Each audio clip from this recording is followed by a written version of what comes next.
Il y a une question que presque personne ne pose. Pas parce qu'elle est interdite. Pas parce qu'elle est dangereuse. Mais parce que la réponse est inconfortable. Est-ce que le Dajjal a des parents? Est-ce qu'il y a quelque part, dans les textes islamiques, une description de sa naissance, de sa mère, de son père? Et si oui, qui sont ces gens? Aujourd'hui on va rentrer dans les textes. Les vrais. Pas les légendes de grand-mère, pas les vidéos TikTok, pas les théories complotistes. On va ouvrir les hadiths. On va regarder ce qui est authentique, ce qui est faible, et ce qui est carrément inventé. Et à la fin de cette vidéo, tu vas comprendre pourquoi cette question est bien plus profonde qu'elle en a l'air.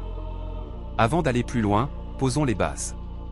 Le Dajjal dans la tradition islamique, c'est la plus grande épreuve que l'humanité va traverser.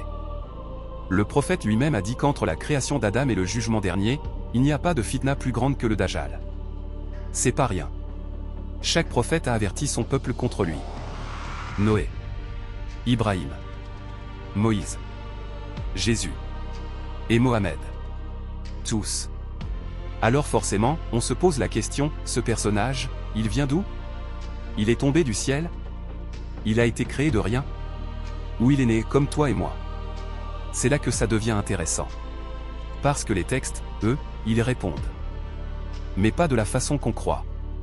Commençons par le hadith le plus connu sur ce sujet. C'est un hadith long, rapporté par Muslim, narré par Tamim ad-Dari, un compagnon chrétien converti à l'islam. Et dans ce hadith, quelque chose d'extraordinaire se passe. Tamim ad-Dari raconte qu'un groupe de marins a été emporté par une tempête. Ils ont atterri sur une île inconnue. Et là, ils ont rencontré une créature. Une créature qui leur a dit être le Jassaza, un espion, une sentinelle. Et cette sentinelle leur a dit, il y a quelqu'un qui vous attend. Il veut des informations sur le monde. Ils ont suivi.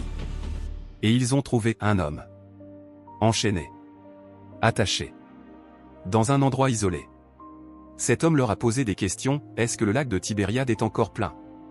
Est-ce que les palmiers de Baïsan donnent encore des fruits? Est-ce que le prophète des Arabes est apparu? Le prophète, quand Tamim a raconté cette histoire, a dit, c'est lui. C'est le Dajjal. Maintenant écoute bien ce détail. Cet homme, cet être est enchaîné quelque part. Il attend. Il pose des questions sur le monde. Il est conscient. Il a de la mémoire. Ça veut dire quoi? Que le Dajjal existe déjà. Qu'il est vivant.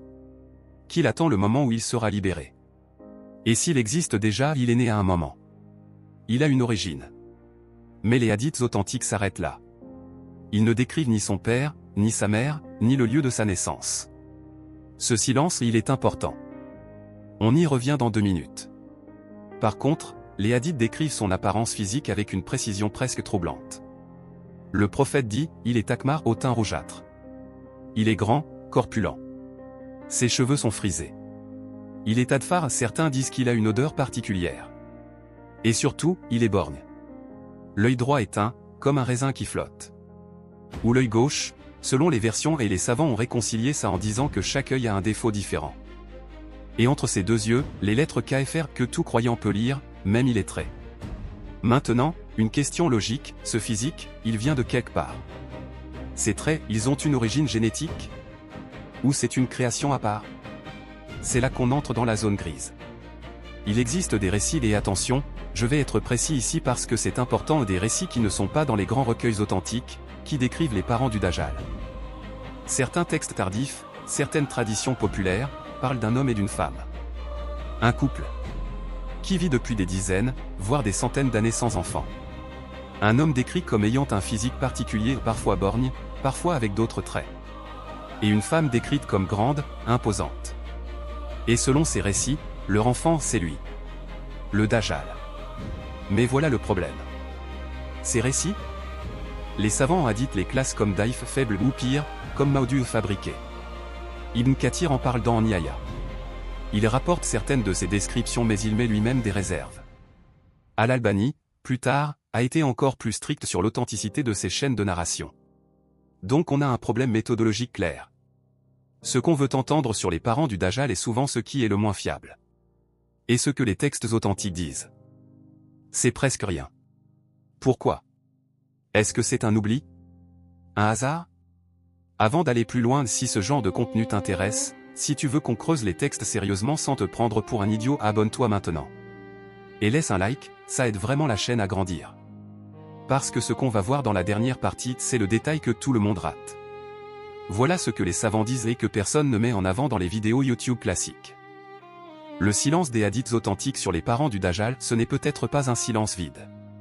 Ibn Hajar al-Asqalani, dans Fath al-Bari, note quelque chose de subtil. Le prophète a donné des descriptions très précises du Dajjal, son physique, son œil, ses pouvoirs, ses actions, mais très peu sur son origine. Pourquoi? Certains savants suggèrent que l'origine n'est pas le danger. Le danger, c'est la séduction. C'est les miracles qu'il va montrer. C'est le fait qu'il va se proclamer Dieu. On t'avertit sur ce qu'il fait, pas sur d'où il vient. Et il y a une autre piste plus troublante. Dans certains hadiths, le Dajjal est décrit comme une fitna, une épreuve qui existe depuis le début. Pas comme un homme ordinaire qui grandit, qui a une enfance, une famille, une histoire normale. Il y a même des lectures savantes qui posent la question, est-ce que le Dajjal est pleinement humain au sens classique? Ou est-ce une créature sui generis unique en son genre dont l'origine dépasse le cadre biologique habituel? La réponse honnête? On ne sait pas avec certitude. Et cette incertitude, elle est dans les textes eux-mêmes. Maintenant je vais te dire quelque chose que personne ne dit dans ces vidéos. Il existe un homme dont les textes décrivent physiquement les parents. Un homme borgne. Un homme avec des traits particuliers. Un homme dont on dit qu'il a été vu, qu'il est quelque part dans le monde, enchaîné. Et le prophète, dans le hadith de Tamim ad-Dari, rapporte que cet être a demandé, le prophète est-il apparu? A-t-il fait l'hégire? On lui a répondu oui. Sa réaction? Il a bougé. Il s'est agité. Comme quelqu'un qui attendait ce moment depuis longtemps. Alors pose-toi la question, est-ce qu'un être qui attend ainsi depuis des siècles a vraiment une mère et un père au sens où on l'entend? Ou est-ce que la question des parents du Dajjal est peut-être la mauvaise question? Peut-être que la bonne question c'est, pourquoi Allah a-t-il créé cette épreuve? Et pourquoi maintenant? Et ça, c'est une autre vidéo. Donc récapitulons. Ce que les textes authentiques disent, le Dajjal existe, il est enchaîné quelque part, il a un physique précis, il sera libéré à la fin des temps. Ce qu'ils ne disent pas clairement, qui sont ses parents, où il est né, comment il est venu au monde. Ce que les traditions populaires ajoutent, des détails sur un père et une mère mais avec des chaînes de narration faibles ou non vérifiables. La leçon méthodologique, sur un sujet aussi sensible, il faut distinguer ce qui est authentique de ce qui est attrayant. Ces deux choses ne sont pas toujours les mêmes. Si cette vidéo t'a appris quelque chose, partage-la. Vraiment. Parce qu'il y a des gens dans ton entourage qui partagent des informations sur le Dajjal sans jamais avoir vérifié les sources. Commente en bas, est-ce que tu pensais que les textes donnaient plus de détails sur ses parents? Je lis tous les commentaires. Et la prochaine vidéo, on parle du lieu où il est enchaîné. Parce que là aussi, les textes disent des choses très précises. Et très peu de gens les connaissent. À bientôt.